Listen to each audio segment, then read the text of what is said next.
Bonjour tout le monde, aujourd'hui on va travailler sur un aspect très important de l'invite de commande qui est la navigation au sein d'une arborescence.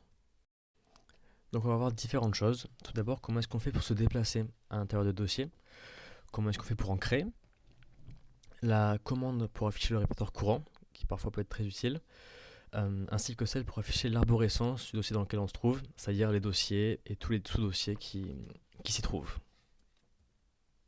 On va attaquer avec le déplacement au sein des dossiers. Donc ça se fait avec la touche CD, suivi du nom du dossier dans lequel vous voulez vous rendre. Par exemple, si j'ai un dossier qui s'appelle dossier 1, je marque CD, dossier 1, et vous pouvez voir que je me trouve dans le dossier 1. Si jamais j'ai envie de revenir dans le dossier précédent, donc ici la racine, il me suffit de faire donc la même commande CD suivi de 2 points. Et voilà, je suis à nouveau dans la racine. Maintenant, imaginons que je vais me rendre dans un dossier 2 qui est à l'intérieur du dossier 1.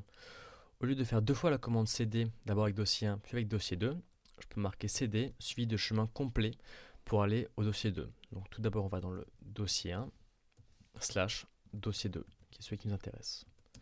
Et on est bien dans le dossier 2. Donc si vous avez bien suivi tout à l'heure, pour revenir à la racine, il suffirait de faire CD 2 points slash 2 points. Donc on vient d'abord dans le dossier 1 puis dans le C. Sauf qu'il y a plus simple, il suffit de faire CD slash et on est à la racine. Donc voilà, c'est quand même un petit gain de temps. On va maintenant voir comment est-ce qu'on fait pour créer un dossier, le propre dossier. Donc ça se fait avec la touche MD suivi du nom du dossier. Donc on va l'appeler dossier test. Voilà, donc je peux me rendre dans ce dernier, CD dossier test, et vous voyez qu'on l'a bien créé. Imaginons qu'on veut créer un dossier ainsi qu'un sous-dossier en une seule commande. Alors ce sera toujours avec la commande MD, suivi du premier dossier, donc on va appeler premier dossier. On fait un anti-slash, suivi donc du nom du second dossier, qu'on va appeler nous second dossier, pour que ce soit plus simple. Et voilà, donc là on peut directement se rendre dans second dossier. Hop, anti-slash, second dossier. Et vous voyez que nos dossiers ont bien été créés en une seule commande. On va maintenant voir comment est-ce qu'on fait pour afficher le répertoire courant. Alors c'est tout simple, c'est une commande qu'on a déjà vue. Il suffit de taper CD sans rien après. Et vous voyez qu'on a tapé notre commande ici et qu'on nous affiche le répertoire courant. Vous allez dire que c'est pas forcément très utile parce que à chaque nouvelle ligne, il est déjà affiché. Le problème, c'est que parfois l'invite de commande il est paramétré pour avoir à chaque début de ligne autre chose que le dossier courant. Donc ça peut être un dollar ou peu importe. Et ça peut être utile donc de connaître le dossier dans lequel on est, donc en faisant tout simplement CD comme on a vu. Et là vous voyez que la commande devient tout de suite plus intéressante. Maintenant, on va voir comment faire pour afficher le contenu des dossiers qu'on a créés ensemble. Alors pour ça, ça va se faire avec la commande dir. Donc on peut taper dir.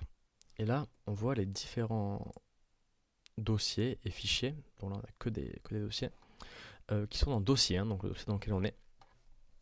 On voit d'ailleurs que chacun des composants des éléments du dossier 1 sont des directories, donc des dossiers. Et si jamais on veut afficher en même temps le contenu des sous-dossiers de dossier 1, il faut juste faire dir et rajouter un /s. Vous voyez qu'on a le détail des contenus de chacun des dossiers et sous-dossiers de dossier 1. Une autre commande permettant d'afficher les dossiers et sous-dossiers, qui est selon moi plus visuelle, c'est la commande tree, tout simplement, qui va afficher donc l'arborescence à partir du dossier dans lequel vous vous trouvez, donc ici dossier 1. Attention cependant, si vous lancez une commande tree à la racine, il se peut que vous voyez défiler énormément de choses à votre écran. Dans ce cas, il vous suffira juste de faire CTRL-C et ça arrêtera le processus. Voilà, on arrive à la fin de cette vidéo. Merci beaucoup pour votre visionnage. Si on récapitule, on a vu ensemble les commandes CD, MD, dir et tree, donc qui sont des commandes basiques mais très importantes. Et si jamais vous voulez progresser et apprendre à maîtriser ces commandes, mais il vous suffit juste de créer un maximum d'arborescence, de vous entraîner à vous dépasser dans vos dossiers. Vous verrez que ça rentrera assez rapidement.